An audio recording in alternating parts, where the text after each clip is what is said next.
வணக்கம். மாதங்களில் நான் மார்கழி அப்படின்னு கிருஷ்ண பரமாத்மா சொல்கிறாரு.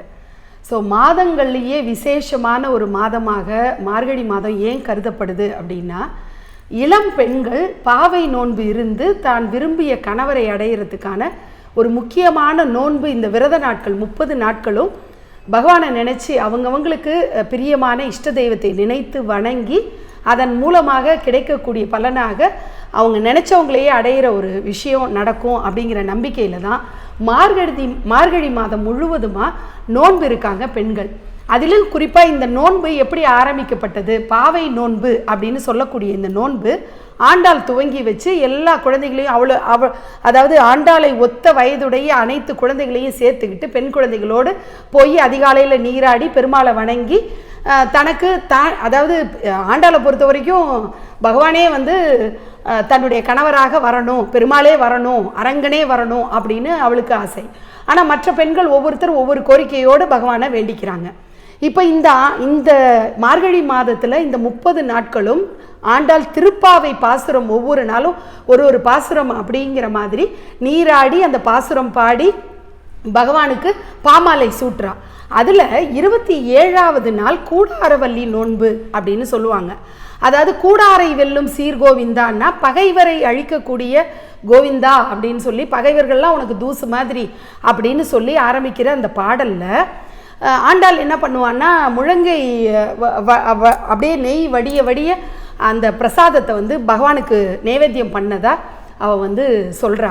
அந்த 27வது பாசுரம் நம்ம இப்படி இது ஒரு பக்கம் இருக்கட்டும்.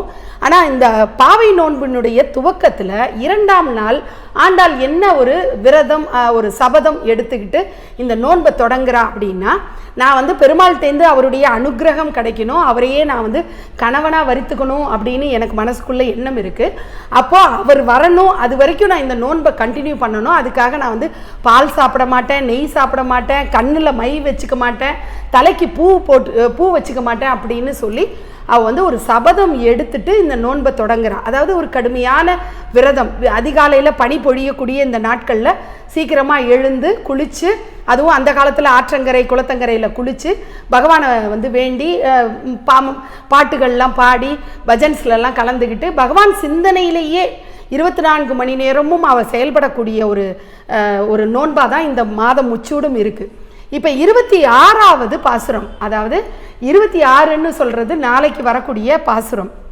அந்த பாசுரத்தில் நான் இது வரைக்கும் நோன்பு இவ்வளோ கஷ்டப்பட்டு பண்ணனே, எல்லாருக்கும் இறங்கக்கூடிய இறைவா நீ எனக்காக இறங்கி என்ன காரணத்துக்காக நான் இந்த நோன்பை நான் பண்ணணும், அந்த நோன்புக்குரிய முழு பலனையும் எனக்கு நீ கொடுக்கணும், உன்னுடைய கடாட்சம் எனக்கு தேவைன்னு கிட்டத்தட்ட ஒரு கெஞ்சல் போன்ற ஒரு பாடலாக அது அமையுது. 26வது பாடல் மாலே மணிவண்ணா அப்படின்னு சொல்லிட்டு ஆரம்பிக்கக்கூடிய அந்த பாடலுடைய சாராம்சமாக அதனுடைய விளக்கம் எப்படி இருக்குன்னா, நீ எனக்காக இறங்கு, எனக்கு நீ உன்னுடைய அருட்கடாட்சத்தை கொடுக்கணும், இந்த நோன்பு நான் எதை நோக்கி இந்த நோன்பை நான் தொடங்கினோ அந்த நோன்பினுடைய அந்த காரியங்கள் பூர்த்தி ஆகணும் அப்படின்னு சொல்லி அவள் வேண்டிக்கிறாள். அப்போ பரம்பொருள் இவ்வளோ 27 நாட்கள் 26 நாட்கள் கிட்டத்தட்ட சோதனை காலமாக ஆண்டாளுக்கு கழியுது. 26வது நாள் நிறைவிலேயே அவர் ஆண்டாளை ஏற்றுக்கிறதா பெரியாழ்வார்கிட்ட சொல்லிடுறாரு. அதனால் இந்த பரிவாரங்களோட இனிமேல் ஆண்டாளை கொண்டு போய் அரங்கனோட சேர்த்து வைக்கிற ஒரு நிகழ்ச்சி தான் நடக்க போகுது. அப்போ இந்த செய்தி ஆண்டாளுக்கு கிடைச்ச உடனே சம்மதம் வந்துருச்சு, பெருமாள் தன்னை ஏற்றுக்கிறதுக்கு முழு மனதோட அவர் ரெடி ஆகிட்டாருன்னு கேட்ட உடனே நம்ம நோன்பு இவ்வளோ சக்ஸஸ் ஆகிடுச்சே அப்படின்னு ஆனந்த கூத்தாடி அவள் ஒரு பாட்டு பாடுறா. அதுதான் இந்த கூடாரை வெல்லும் சீர்கோவிந்தா அப்படிங்கிற அந்த பாடல். அந்த பாடலில் அவள் இதுவரைக்கும் எடுத்துகிட்டு வந்த சபதம், அந்த விரத அனுஷ்டான காலத்தில் பால் சாப்பிடாம, நெய் சாப்பிடாம, தலையில் பூ வச்சுக்காம, கண்ணுக்கு மையிடாமல் இப்படிலாம் வாழ்ந்த அந்த ஒரு விரத நாட்களை நிறைவு செய்து முழங்கை நெய் வழியே அந்த பிரசாதத்தை பெருமாளுக்கு கொடுத்து அதுக்கப்புறம் அவள் சாப்பிட்ற மாதிரி ஒரு ஐதீகமாக இதை சொல்கிறாங்க. ஸோ இதுதான் இன்னைக்கு இந்த நோன்பு 27, அதாவது புதன்கிழமை அன்று நம்ம இந்த நோன்பு நிறைவு பண்ணி சூப்பரான ஒரு சக்கரை பொங்கல், ஏன்னா சக்கரை பொங்கலில் தான் நெய் வழிய நம்ம அதை நைவேத்தியம் பண்ணி அதை நம்ம பெருமாளுக்கு நைவேத்தியம் பண்ணிவிட்டு அதுக்கப்புறம் நம்ம அக்கம் பக்கத்து வீட்டுக்காரர்களுக்கோ நம்ம சாப்பிட்றதோ எல்லாம் பண்ணலாம். இன்றைக்கி அந்த ஒரு ஸ்பெஷலான கோவில் சக்கரை பொங்கல் நல்ல மணத்தோட நெய் வழிய வழிய இருக்கக்கூடிய அந்த சர்க்கரை பொங்கலை வந்து செஞ்சு காட்டுறதுக்காக என்னோட பிரியமான தோழி பிரியா வந்திருக்காங்க. ஸோ அவங்கள நான் முதல்ல அறிமுகப்படுத்துகிறேன். நீங்கள் வந்து அதாவது பிரியா வந்து எனக்கு கொலு மூலமாக அறிமுகமானவங்க. ஆனால் என்ன ஒரு ஏன்னா A to Z என்ன ஒரு இது வேணும் அது வேணும், இல்லை எனக்கு இதில் டவுட் இருக்குது அதில் டவுட் இருக்குன்னா அதுக்கு எல்லாத்துக்கும் ஒரு சொல்யூஷன் மேக்கராக அவங்க இருப்பாங்க. அப்படி தான் இருந்துகிட்ருக்காங்க. எங்களுடைய நட்பு அந்த மாதிரியான ஒரு நட்பு. ஸோ இன்றைக்கி வந்து நீங்கள் உங்களுக்கு நல்லாவே தெரியும், தனலக்ஷ்மி அப்படின்னு நம்மளோட சேனலில் கோலம் போட்டுட்ருக்கிறவ கூட பிரியானால தான் எனக்கு அறிமுகமானவ. ஸோ இப்படி இருக்கிறதுனால இப்போ பிரியா வந்து இந்த சக்கரை பொங்கல் பண்ணி காட்ட போகிறாங்க. அதுக்கு முன்னாடி நீங்கள் வந்து பிறந்து வளர்ந்ததே ஸ்ரீரங்கம் இல்லையா? வளர்ந்தது சென்னை. நிறைய ஸ்ரீரங்கத்தோட தொடர்பு இன்னும் எங்கள் பூர்வீக வீடெல்லாம் ஸ்ரீரங்கத்தில் தான் இருக்குது. அதனால நிறைய கனெக்ஷன்ஸ் ஸ்ரீரங்கம் தான். ஸ்ரீரங்கம் கோவில் அண்ட் அதை சுற்றி தான். ஏன்னா எங்களது அக்ரஹாரம் மேலே உத்தர வீதியிலே இருக்குது எங்கள் வீடு. அதனால் நிறைய இப்போ வாசலில் இப்போ கோலம், அதனால தான் எப்போவுமே இந்த ஸ்ரீரங்கத்தில் இருக்கிறவங்க எல்லாருமே அழகழகாக கோலம் போடுவாங்க. முக்கால்வாசி இந்த டிசம்பர் லீவ் வரும் இல்லையா? ஸோ நாங்கள் ஸ்ரீரங்கத்தில் தான் இருப்போம் இந்த டயத்துலலாம். ஸோ இந்த கணுக்கும் அங்கே தான் இருப்போம். போகி பொங்கல் கணுலாம் நிறைய வாட்டி அங்கே தான் நாங்கள் செலிப்ரேட் பண்ணியிருக்கோம். அதனால இந்த மார்கழி மாதம் கிட்டத்தட்ட டிசம்பர் 25 ஆரம்பித்து லீவ் வெக்கேஷன் நம்மளுக்கு கொடுவாங்க. ஒரு 2-3 நாள் நாங்கள் எக்ஸ்ட்ரா லீவ் போட்டு அங்கே தான் இருப்போம். அதனால் நிறைய பழக்கம் நம்மளுக்கு ஸ்ரீரங்கத்தில் பண்ணுற இதெல்லாம் நிறைய தெரியும். குறிப்பிட்டு சொல்லணும்னா ஸ்ரீரங்கத்துலேருந்து பிரசாதம் இங்கே வந்ததுனால இந்த அடையா இந்த வடையா இந்த தோசையா இதெல்லாம் வருஷத்துக்கு ஒரு தடவை தான் கிடைக்கும்னு ஃபுல்லாக அந்த புராண கதையே அவங்க சொல்லுவாங்க. அந்த அளவுக்கு வந்து அந்த ஒரு வருடம் ஃபுல்லாக பெருமாளுக்கு எந்தெந்த நாட்களில் என்னென்ன நைவேத்தியம் பண்ணுவாங்களோ அத்தனையும் அத்துப்படி. அதுலேயும் குறிப்பாக நவராத்திரி நாட்களில் இவங்க வீட்டுக்கு போனீங்கன்னா பிரசாதம் கொலு பார்க்குறது அது ஒரு கண்கொள்ளா காட்சியாக இருக்கும். நீங்கள் நம்ம சேனலில் பார்த்துருக்கீங்க.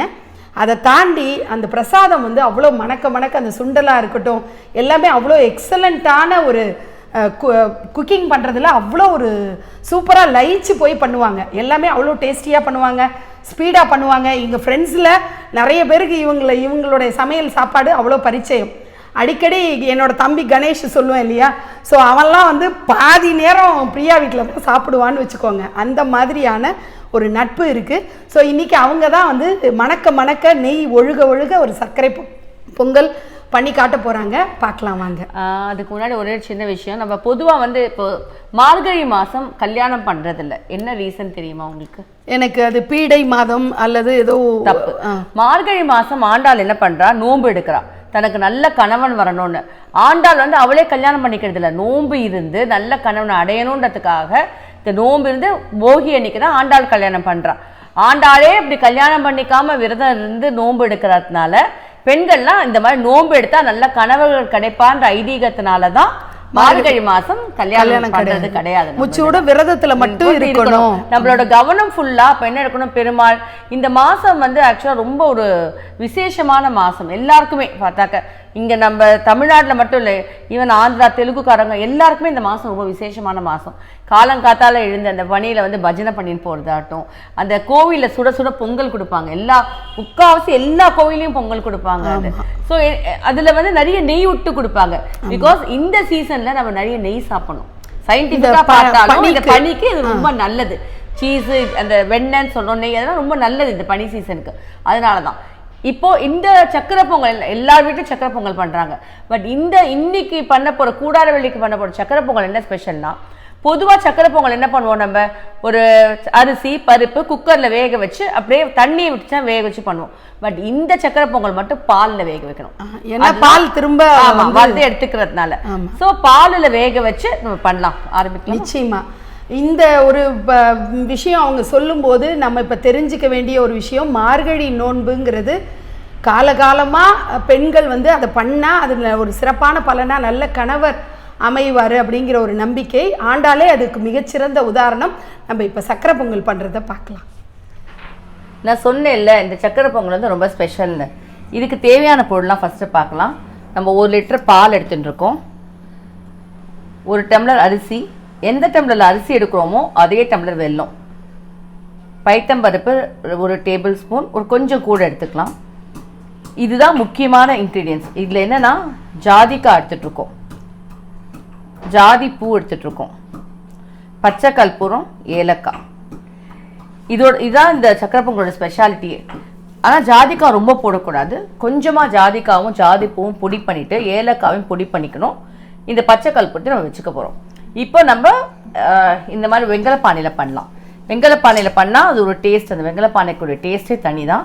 அதனால் இந்த ஒரு வெங்கலப்பானையில் நம்ம இப்போ ஸ்டார்ட் பண்ண போகிறோம். வெங்கலப்பானை வச்சுட்டோம். வச்சுட்டு ஃபஸ்ட்டு பால்,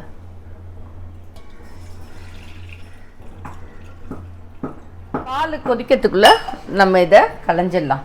அரிசி அண்ட் பருப்பு ஒன்றா போட்டு களைய போகிறோம். அரிசியும் பருப்பும் அந்த கலக்கிறோம் நம்ம. இப்போது இங்கே பாருங்கள், இங்கே பார்த்தீங்கன்னா இது நல்லா இப்போ வெந்திருக்கு, தெரியுதா உங்களுக்கு? நல்ல அந்த பாலிலேயே வெந்திருக்கு. இந்த ஸ்டேஜில் நம்ம என்ன பண்ணணும்னா வெல்லம், நான் சொன்னேன்ல உங்களுக்கு 1 டம்ளர் அரிசி எடுத்துருக்கோம், அரிசி பருப்பு, அதே டம்ளரில் வெல்லம் மெஷர் பண்ணியிருக்கோம். இந்த வெல்லத்தை நல்லா பொடிச்சுண்டு இதில் போட்டுடலாம். பார்த்திங்கன்னா இதுக்கு முக்கியமாக 2 விஷயம் நான் சொல்ல மறந்துட்டேன். முக்கியமானது வந்து இதை வந்து கார்னிஷ் பண்ணுறதுக்காக முந்திரி திராட்சை வச்சுருக்கோம், பாதாமும் போடலாம் வேணாக்க. அண்ட் ஆண்டாள் பாடின நெய். அப்போல்லாம் வீட்டில் வந்து தயிர்லேருந்து வெண்ணெய் எடுத்து நெய் காய்ச்சுவாங்க. பட் இப்போலாம் தான் நம்மளுக்குலாம் நிறைய ரெடிமேட் நெய்ஸ் கிடைக்கிறதுல அந்த நெய். இந்த வெல்லம் போட்ட அப்போது கொஞ்சம் கட்டி உருண்டியம் ஆகாமல் இருக்கிறதுக்கு ஃபஸ்ட்டு கொஞ்சம் நம்ம நெய் விட போகிறோம்.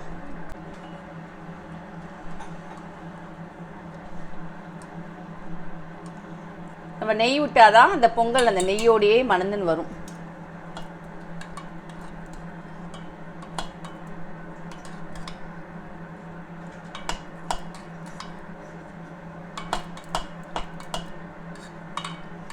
இந்த சக்கரை பொங்கலில் நான் கடைசியாக உங்களுக்கு இன்னொரு ஸ்பெஷலாக சொல்ல போகிறேன். இந்த சக்கரை பொங்கல் டேஸ்ட்டாக இருக்கிறதுக்கு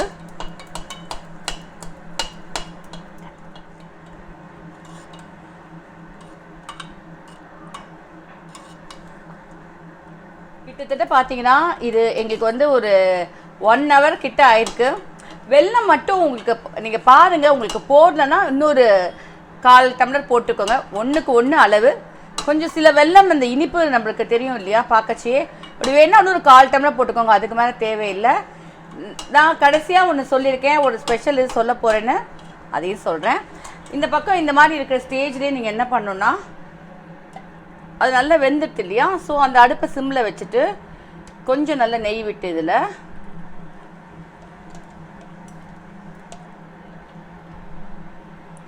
பார்த்தீங்கன்னா நம்ம முந்திரி எடுத்து வச்சுருக்கோம். இந்த முந்திரியை போட்டுட்டு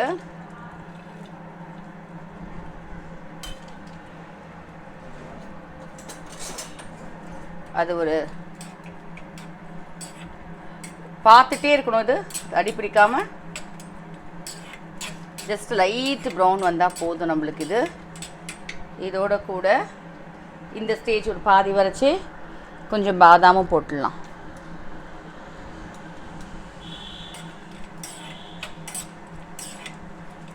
ஆண்டாள் பாதாம் முதிரிலாம் பாடலை, பட் நம்ம போட போகிறோம் நம்மளோட டேஸ்ட்டுக்கு. அப்போ இந்த அடுப்பை மட்டும் பார்த்துக்கோங்க, சிம்மில் வச்சு கலரணும்ப்பா, ஏன்னா அடி பிடிக்கக்கூடாது. இது இந்த ஸ்டேஜில் இந்த மாதிரி ஆச்சோன்னு திராட்சையும் போட்டுக்கலாம். திராட்சையும் போட்டு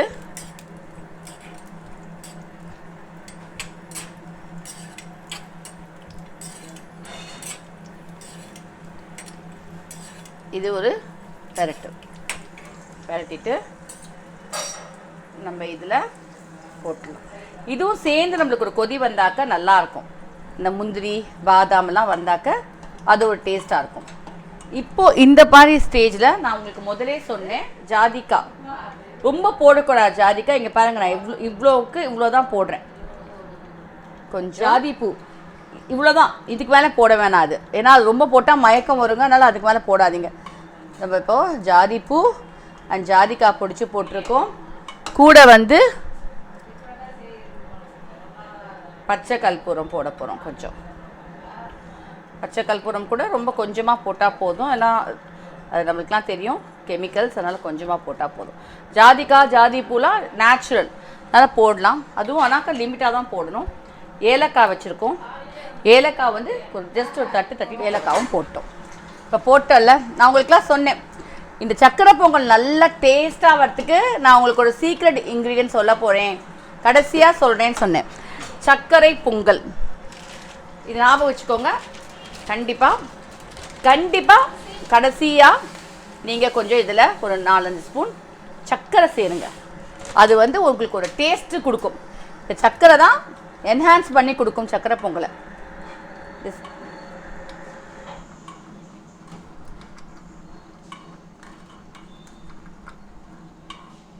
நல்லா தெரியணும்னு நினைக்கிறேன் உங்களுக்கு. நல்லா தளர நல்லா நம்மளுக்கு ஆண்டாள் பாடினா மாதிரி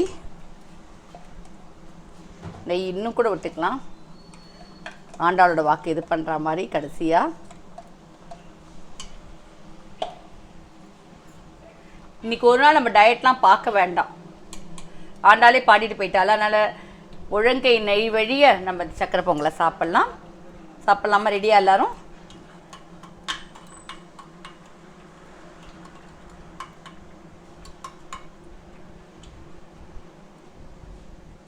கூடாரே விழும் சீர் கோவிந்தா வந்தாச்சு. இன்னொரு 3 பாசனம் தான் நம்மளுக்கு இருக்குது. போகி வரப்போகுது, ஆண்டாளோட திருக்கல்யாணம். எல்லோரும் சந்தோஷமாக ஆண்டாளோட திருக்கல்யாணத்தை கொண்டாட போகிறோம். அடுத்த நாள் பார்த்தீங்கன்னாக்க பொங்கல், தைப்பொங்கல். தை பிறந்தா வழி பிறக்கும். நம்ம எல்லாருக்கும் நல்ல வழி பிறக்க எல்லாம் வெல்ல பெருமாளை நான் வேண்டிக்கிறேன்.